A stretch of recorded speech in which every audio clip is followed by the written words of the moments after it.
let me walk you through the steps that I used to create this piece using UV resin and a deep mold. I did mix my resin first, and I'm using gold foil.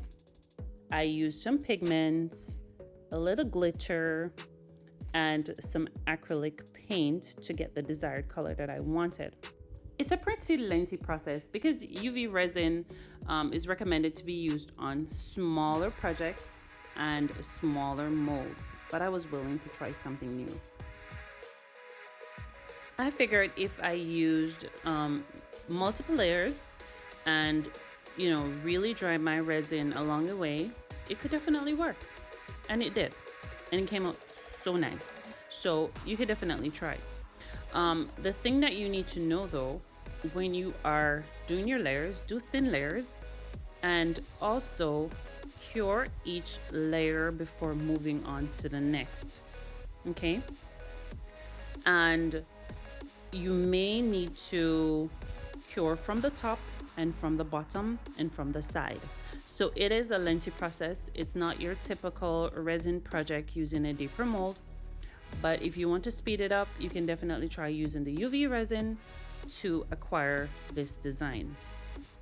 This was actually an anniversary gift, and this is my first time creating this piece. So it was more like a test and learn and pray that it worked. I did use my heat gun to remove the bubbles because it would have been better than using just a little torch or a little lighter to remove the bubbles from this one. So I did cure the top for about 3 minutes, and I also cured the back for another 3 minutes. You may need to cure each side longer depending on how thick you're making the resin, but as I mentioned before, try to make it pretty light on the layers. For this layer, I'm just using clear resin, and I will also be adding the photo and the additional hearts that I used to complete this design. So this is where it gets a little tricky. I had to take more time to dry the UV resin when it came to this layer. I'm really not sure why that was the case. Of course, I know UV resin is for smaller projects, but I am just pushing the envelope this time around to see what the potentials were, and it did come out great. So yeah, I'm not complaining, but it took a while. If I'm being honest, it did take a while.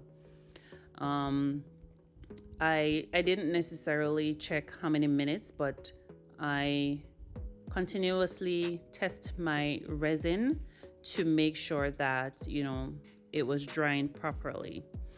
While I was waiting for this bigger piece to dry, I was also pouring the base design, and the base design needs to be done in layers, just the same. You dry them in layers and you continue.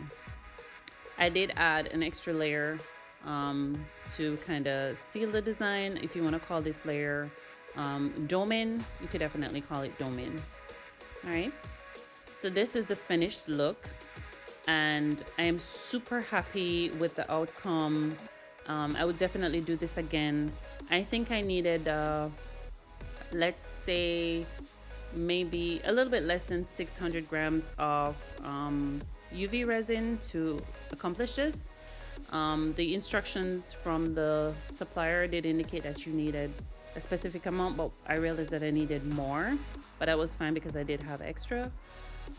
But the outcome was awesome, and my customer was pretty happy about the results. So I would definitely be doing this again, and I will also be trying other deep molds to work with UV resin. Hope you like it. I hope this was helpful. Go ahead and subscribe to my channel so you don't miss any of my videos. Thank you.